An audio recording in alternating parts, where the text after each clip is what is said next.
what are we doing to drive a sector that is defining the way business is done in the 21st century? And if I'm going into the next 30, 50 years. So it's all about digital transformation. We must therefore give more attention to that so that that sector can actually contribute a lot more into driving the digital economy.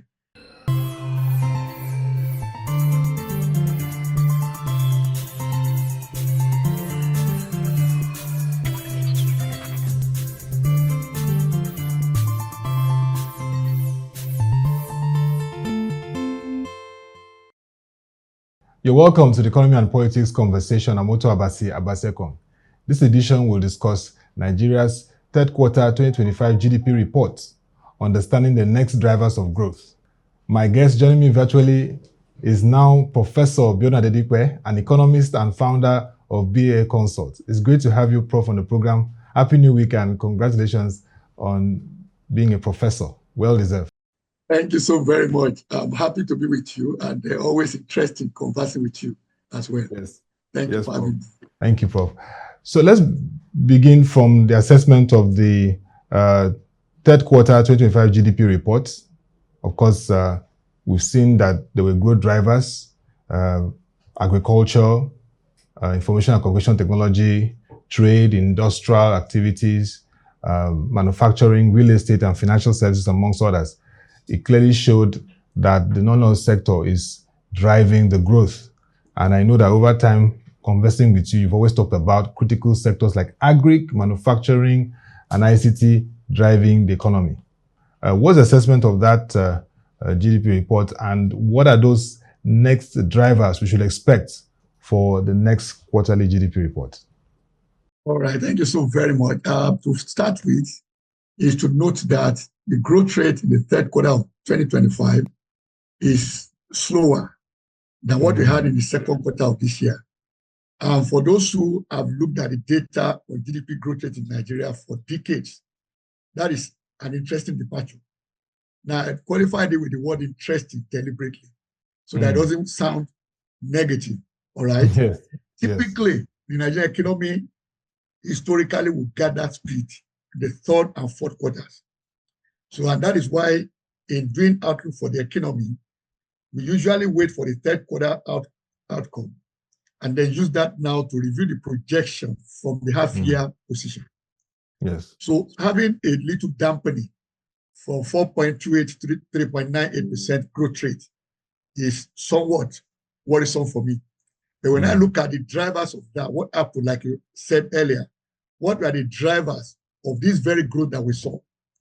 Now, one important thing to note is that, yes, oil sector grew, no doubt, at least at a faster pace than the rate at which it grew corresponding quarter of 2024.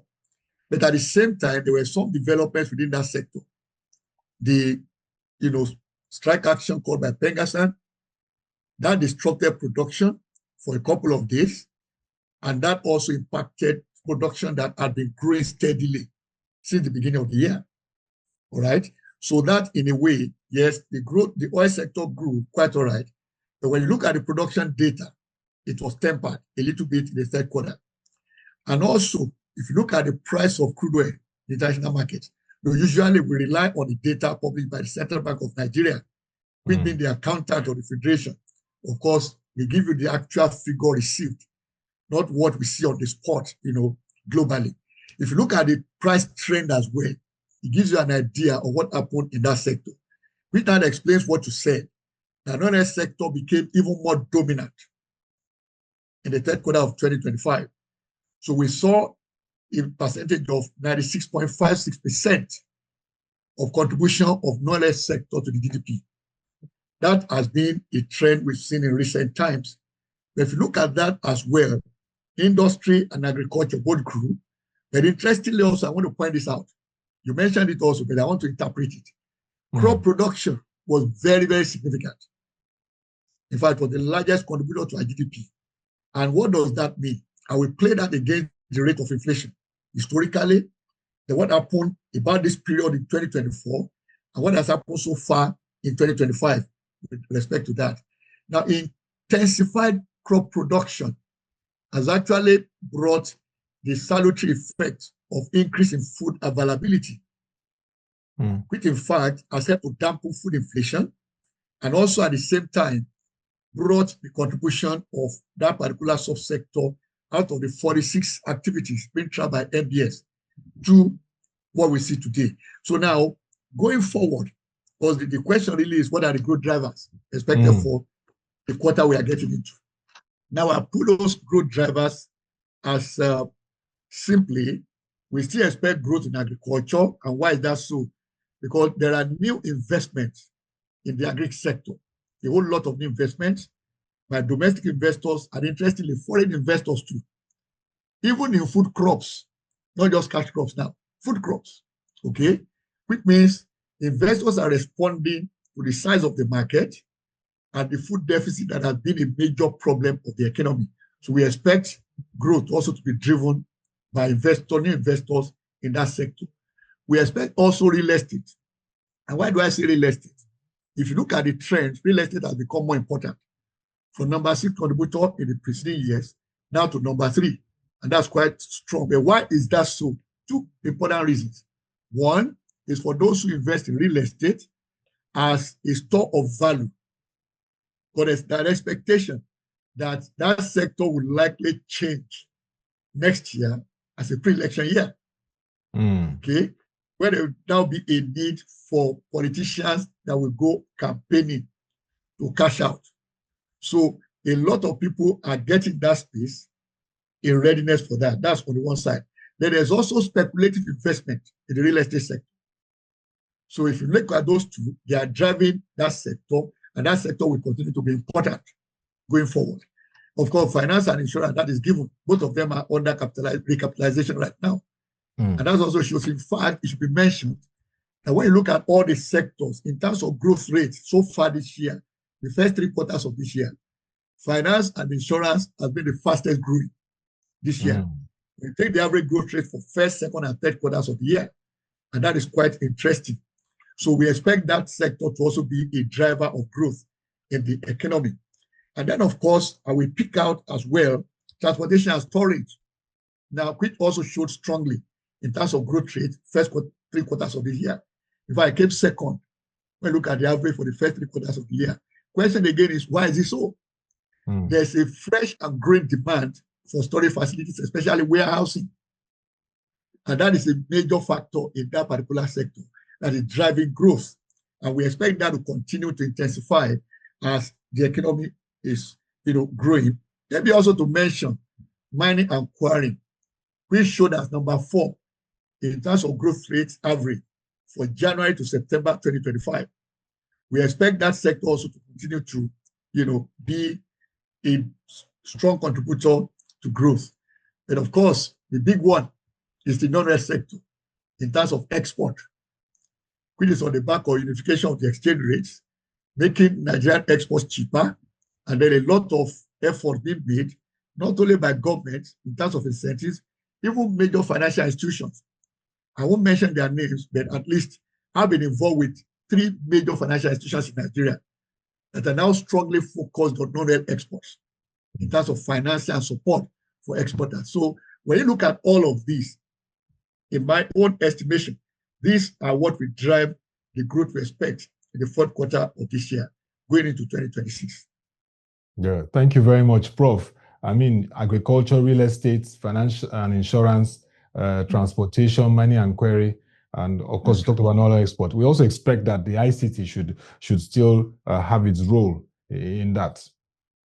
Yes, ICT will have its role, but when you look at what has happened so far in 2025, the share of GDP in terms of contribution of ICT has dampened. If I choose to contest for number 2 with trade before, anytime it came stronger, trade will fall third. So it was like that for the last 3 years. But until this year, it appears, that space is not pulling its weight. Let me put it this way, using the boxing language. That sector is punching below its weight as we stand today. But it is still attractive all the same. And what we also advocate is that government also needs to pay more attention to that sector, especially in terms of investments in blockchain technology and adoption, then generative artificial intelligence. So whatever now we want investors to do, we should put incentives to encourage them. And I'll give an example. This happened many years ago in Ghana, all right? Ghana put an incentive in the ICT sector that said, if you come and invest anything from $20 million then and above, there were certain incentives we have. And so that drove a lot of traffic, types of investment into that sector. So what are we doing to drive a sector that is defining the way business is done in the 21st century? And if I'm going into the next 30, 50 years. So it's all about digital transformation. We must therefore give more attention to that so that that sector can actually contribute a lot more into driving the digital economy and address also strongly, intensifying as we speak. Yeah. Thank you very much, Prof. And we'll be tracking the Nigeria Digital Economy Bill so that once it's assented to, we'll see how that will transform the sector. Yeah. Now, Prof, as an economist, you know that there's a lag period for the transmission of macroeconomic reforms to microeconomic effects for households and businesses. Like our last conversation we had on this program, you said that this is the first time we've seen a bullish approach to reforms, from the removal of subsidy in the downstream to the foreign exchange reforms. We've seen the reforms in the capital markets, tax reforms, and even insurance reforms. But of course, the impact on the households is very important. So I would like you to just speak to what the government is doing at the moment, the various policy interventions. Are they helping to stabilize the economy? All right. We take that from four perspectives. The first is the general and common one, which is the fact that is the reality in economic policy formulation, sequencing, execution, and impact. That there will always be a lag, all right? That is why we also talk about the place of the announcement effect, which means even before you execute, you announce the policy and now you communicate it very well to the stakeholders. So they have a good idea of the trajectory of that policy and when they should expect to see the impact. Because there's always the misconception, oftentimes, that there's no lag whatsoever. Where people generally, household businesses, expect the impact to be immediate. It's not always so. So the government needs to communicate that effectively. That's number one. Then secondly, to manage that process. Managing the process means the government should deliberately in its communication point in the areas where there are already trickle down happening. And I'll give two illustrations here. Like rightly said, so many reforms that have been introduced by the current administration of President Tinubu. At the last count, I think we put our fingers on about 16 major reforms. Okay? But there are two of them that even the government functionaries are not talking about. The first of them for me is consumer credit. All right? Now, consumer credit is open to every Nigerian that is in paid employment. That means on a monthly basis, you receive some salary and allowances. That makes you eligible for consumer loan. And what can you buy with it? From vehicles to furniture to televisions, refrigerator, deep freezers, computers, phones, and whatever you may need to make your life comfortable. But at what rate in terms of interest rate? The rate applicable is 2/3 of what commercial banks will charge. But the question is, how many Nigerians are aware of that? So which means the impact is limited because of information that is not well managed. Then the other side to it is that it is also connecting to businesses. But that policy says, if you're eligible for it, you can use that money to buy whatever is imported. It has to be something made in Nigeria or with very high local content, which means it connects to Nigerian businesses and will serve also in job creation. All right? But the government is not talking much about it. The second one, of course, is NEL fund, which is student loans. All right? It means if I have a child in the university that is under the scheme, I don't need to look for money to pay his or her school fees. The government pays that directly to the school. Secondly, every month, my child gets 20,000 naira stipend. Everything is, of course, digitized from application to receipt of the payment. So which means then that money I would have needed to work for to earn and now spend to pay school fees of my child, if I earn that money, I can use it for something else. That's another form of trickle down. But they are not even putting that before the face of Nigerians as a trickle down from the reforms. Okay, maybe I should mention a recent one, credit guarantee. That was also just launched a few months ago. That, of course, is another important one that deals with what we have been talking about for decades, access to finance. All right. So, and of course, it also impacts the cost. Once guarantee comes in, naturally the financier will want to consider the cost of lending to you and drop that because of the guarantee that came in. So you get not only access, there's also the issue of affordability of credit. Now, using those three, for me, they are immediate trickle down, they have immediate trickle down impact. So when you have something like that, you may call it low-hanging fruit.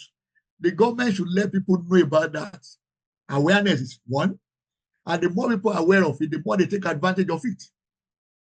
So which means you get a lot more traction within that space.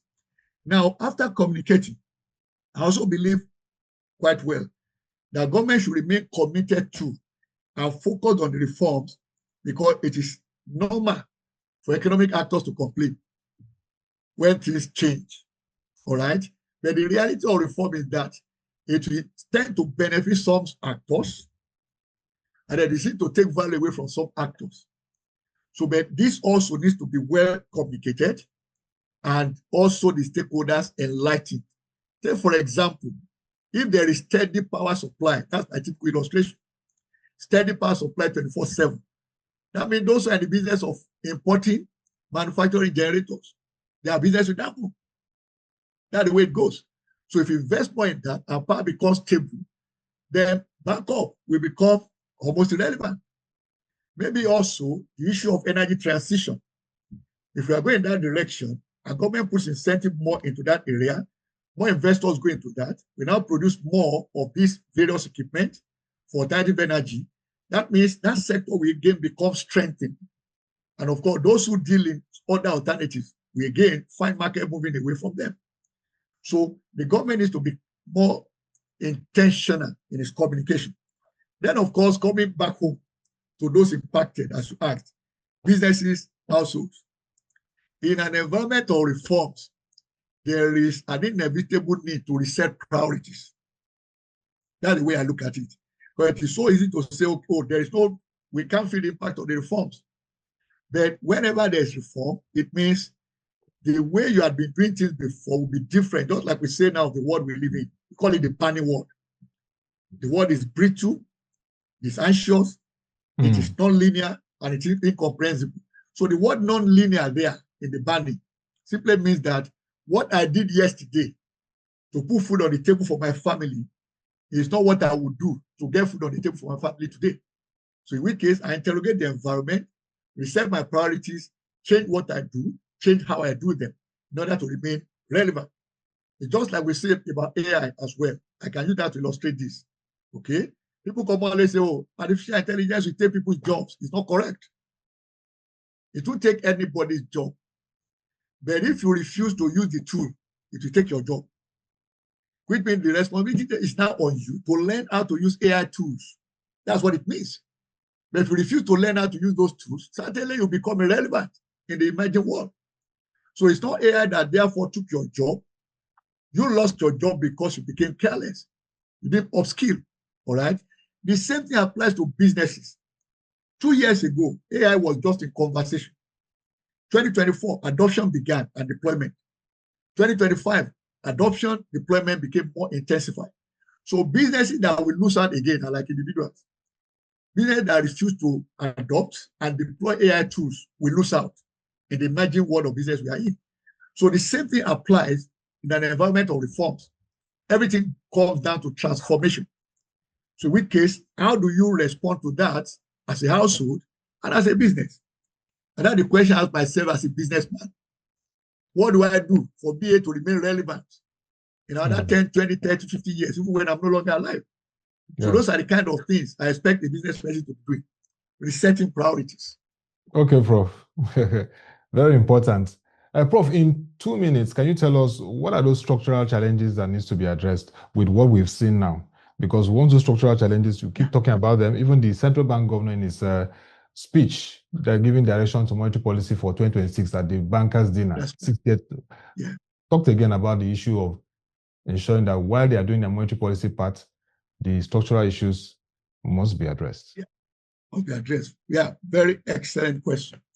Now, we faced a lot of structural challenges in Nigeria over the years. We're talking about them. And for me, the most fundamental is about institutions. Nigeria has all the next institutions, but they have been weak all along. And once in a while, you have a right person driving a particular institution, and it seems to come alive and now delivering expectations. And I'll cite two instances. You see that happen at NAFDAC many years back. We have seen that now happening also in the Interior Ministry, especially with respect to, movements at our airports international, and of course with our international passport as well. So now, those people are driving the institutions the way they're supposed to be driven. But the question for me is this: should we strengthen institutions on their own, or we wait on somebody that is strong in capacity to make the institution right? So for me, therefore, the focus should be on how to strengthen our institutions. They exist. How do we strengthen them? And one key element for strong institutions is you have set the codes, you have set the regulations, you have set the rules. It has a clear mandate. Now, if any of those is violated, there must be consequences. And I think that is one area that is making our institutions still deficient. Consequence management. We need to strengthen that. If we do that, our institutions become strong, irrespective of the individuals that get into the space of leadership. That's number one. Now, the second one I will talk about is our infrastructure. And I'm happy the way the current government is addressing road infrastructure. Okay? Moving away from the old model of building roads with asphalt that collapse within 2-3 years. You again have to invest so much money now into concrete roads. Let me say, I'm convinced that that is the way Nigeria should go. It's expensive, but like I commonly say, quality is not cheap, but it pays for itself. So in which case, we must continue to intentionally invest in infrastructure that will last longer and not worry so much about the cost of that. Maybe I will mention one. I have quite a number of them here. But I think it's also a time to look at inequality. Inequality is also a big issue. And of course, that speaks to poverty, that speaks to the number of people at the bottom of the pyramid. And for me, the key to that is strengthening our MSMEs and not using the outdated model of just throwing money at them. Rather, it's about building capacity. And that is the model we see in most of the emerging economies that are doing very strongly. Building capacity in the MSMEs so that when you make funds available to them, they have capacity to manage the fund and use it effectively. They are larger in number, okay? They therefore have capacity to create a lot more jobs. The more jobs we create, we deal with unemployment and also deal at the same time with poverty. So I would say those three areas are what we need to give more attention to. Yeah, very important. And I really like the way you put it, the institutions, infrastructure, and of course, the key issues that would unlock our economy. 2026 is around the corner. We're in the last month of the year. We know that it's a pre-election year. The tax law will be implemented. But looking ahead, Prof, from your expertise over 3 decades, what is the outlook for Nigeria's economy? I will say it is positive. And why do I say that? There have been some rigidities that have been corrected since the current reforms began in, well, let me even say effectively, on May 29, 2023. Now, some of those rigidities have been removed. And so we have better chances now of growing faster than we did 2, 3, 4, 5 years ago. So I expect the Nigerian economy to grow faster in 2026. That's number one. Then secondly, we know being a pre-election year, as rightly mentioned, we expect also inflationary pressures to likely become, reignited. We've seen inflation trending downwards from April this year. up until October, later data available. But the possibility is that because of pre-election year and electioneering, campaign preparations, positioning, and all of this, may see a lot more money now in circulation. All right. But as the central bank governor also said in his speech at the bankers' annual dinner, there's an expectation that we have now a CBN that is transparent and also very clear about its mandate. Because that also was very clear. We are going full-fledged for inflation targeting.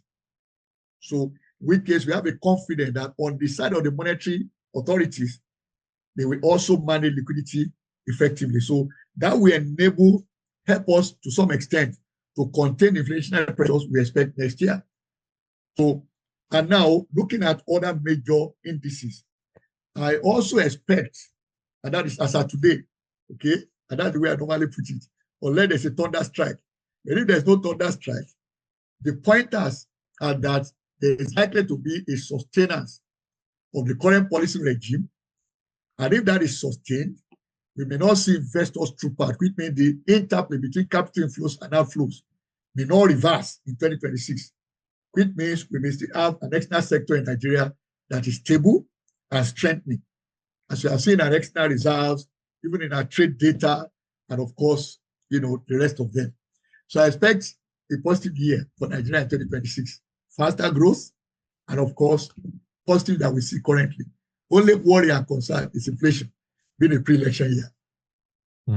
Inflation. And Prof, as we round up, just 1 minute, the budget 2026, we're anticipating it. We've already seen the 2026 to 2028 NTF approved by the Federal Executive Council. The assumptions for 2026 shows 1.8 million barrels per day for crude oil production, $64 per barrel in terms of the pegging of the oil price, 1,512 naira to $1 for the exchange rate, and lastly, 34.33 trillion naira for revenue. Are these assumptions, are they realistic? Are they things that, what should we do, just in 1 minute, to make this budget impactful? Okay. As we anticipate it? For me, the assumptions look realistic, and I'll tell you why.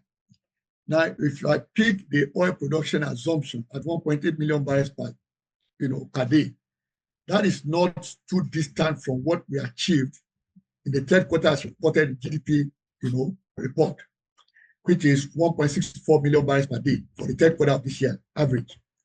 So now, also given investments in that space, and what we normally track is the number of rigs that are in operation in Nigeria. So that is a pointer to what is happening in terms of production within that space. So we have that capacity, therefore, to achieve 1.8 million barrels per day in terms of production. I don't have any worry about that. Now, in terms of the price assumption, $64 to a barrel. I mean, to a barrel. Okay. Now, for me, it's not too distant from what we see globally. In fact, I read the report only yesterday about the expectation in terms of crude oil price for 2026 by economists, by analysts, and I think some also investor bodies around the world.